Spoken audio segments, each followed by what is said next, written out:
Fatma Abo Dabos. I'm from Libya and I'm presenting the American University Beirut. My project is SUFRA, which is a virtual tabletop with a suppressed Libyan voice. 1. Green Book. Ink on paper started it all, shaping the destiny of Libyans. Word by word, letter by letter, a sentence followed one another, taught in classrooms and lecture halls, each echoing a rule that bound minds and voices. Its pages whispering the silenced narratives of a nation. More than just parchment and ink, these pages became the canvas of Libyan silence, where the collective voice found itself restrained. The silence stretched across the decades, muffling the aspirations of generations. For my family, the Green Book was more than just a political doctrine. Its looming presence that dedicated every facet of life. From education to mundane daily routines, my parents and grandparents lived under its shadow, where freedom of expression meant navigating careful censorship and silence became a means of survival. In the quiet corners of our home, conversations were measured and opinions were muted. The Green Book pages pour not just the rules, but also the weight of a nation's history and the silent resistance of those who refused to yield to its absolute authority. But as it reached its 40th year, its grips on our lives began to weaken. The words that once bound us now served as a reminder of a past we were determined to transcend. Then came a day in 2011, long awaited by the Libyan youth. On that day, they believed that the shackles would shatter and that their voices would be set free. But the uprising was more than just a political movement. It was a cultural, social, and political rebirth. Etched in the collective memory as the beginning of a new chapter in Libya. Salwa. The intricacies of ink on paper took a shift and became blood. Salwa Bukhayis, who was a prominent Libyan lawyer and human rights activist, who played a significant role in the Libyan revolution in 2011, met an abrupt end silenced by the ruthless barrel of a gun. Her death was more than just an assassination. It was a profound, deafening silence that echoed across our country. Ironically, the silence was so loud that it stretched across for nearly a decade. Her death wasn't just the ending of a life. It was a silencing a page of our collective story.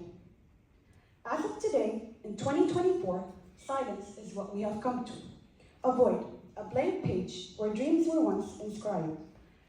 At a time where I was supposed to find my voice and discover who I truly was, I instead felt increasingly stifled.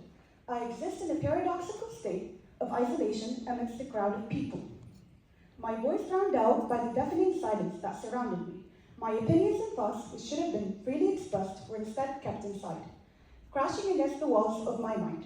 As the years unfolded, the weight of unspoken words became burdensome, a heavy clog that draped over my shoulders, concealing the essence of who I truly was. Despite her death, Salwa's legacy still resonates deeply with me, and I grew up. Each of my suppressed thoughts and emotions became a testament of my unwavering determination to reclaim my voice, to carve out a space where my opinions could be heard and my thoughts be valued. Sahara.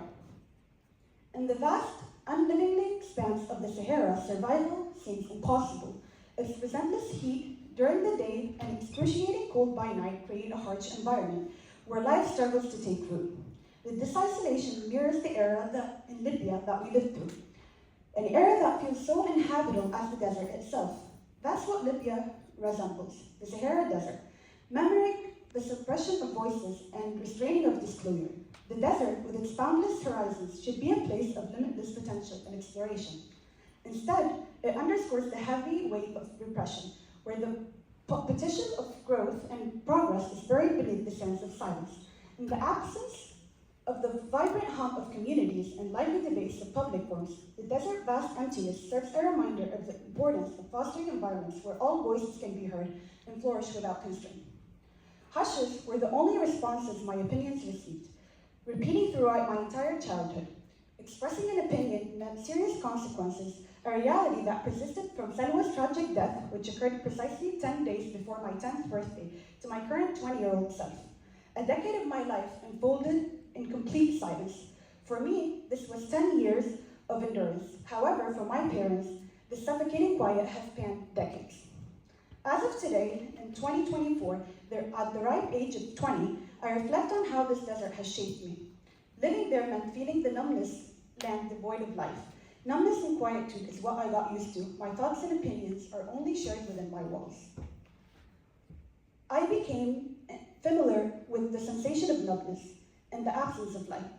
Yet amidst this stark stillness, a deep yearning stirs within me. A yearning to infuse this beacon of expanse that it's no longer merely about survival. It's about embracing a new narrative, one of resilience and renewal.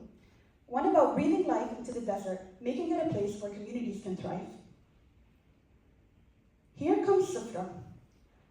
The concept of SUFRA finds its roots deeply embedded in the Arab culture, particularly in countries like Libya, which communal ties are cherished. Its significance becomes even more pronounced when viewed through the lenses of living under a police state of authority. A SUFRA, in Arabic terms, transcends the mere concept of a table. It's the heart of a communal life. It's a place where people come together to share meals, stories, opinions, and reflection. It is a symbol of unity and community, a place where every voice is heard and every dish is considered a unique contribution. In Libya, where freedom of expression meant navigating careful censorship and met with harsh consequences, these exchanges are confined at the intimate circle of close friends who share the same home or space. It is within these trusted walls around the SUFRA that individuals felt free to express themselves openly, knowing that their words are going to be met with understanding and empathy. Yet, despite this freedom, there was always an underlying awareness and the need for caution in sharing certain opinions and stories, especially on sensitive topics. This is often manifested in conversation held in low voices, as if the very walls themselves whispered reminders of the importance of secrecy. SUFRA, the application, seeks to embody this gathering in the digital realm where Libyans can freely express themselves. Express their feelings, thoughts, and opinions. It's a technical design and strategic features where SUFRA empowers users to exercise their fundamental right to freedom and expression in the landscape fraught with censorship and surveillance. At the core of SUFRA's architecture lies end-to-end encryption, a fortress of privacy shielding conversations from prying eyes. This encryption ensures that users can engage in discussions on sensitive topics without fear. Imagine joining a virtual SUFRA, where users can engage in deep conversation through video calls, share personal stories through voice recordings, or simply exchange thoughts through text messages. With robust privacy features, SUFRA ensures that users feel safe to express themselves authentically, cultivating an environment of respect and trust. Each chapter of our stories tells a part of our Each chapters of our history tell a part of our story, from the ink on paper that chronicled our suppressed voices to the blood on paper that marked our sacrifices, to the silent Sahara that reflected our unspoken suffering. Now with SUFRA, we are writing a new chapter, a chapter about creating a space where our collective stories comes into life.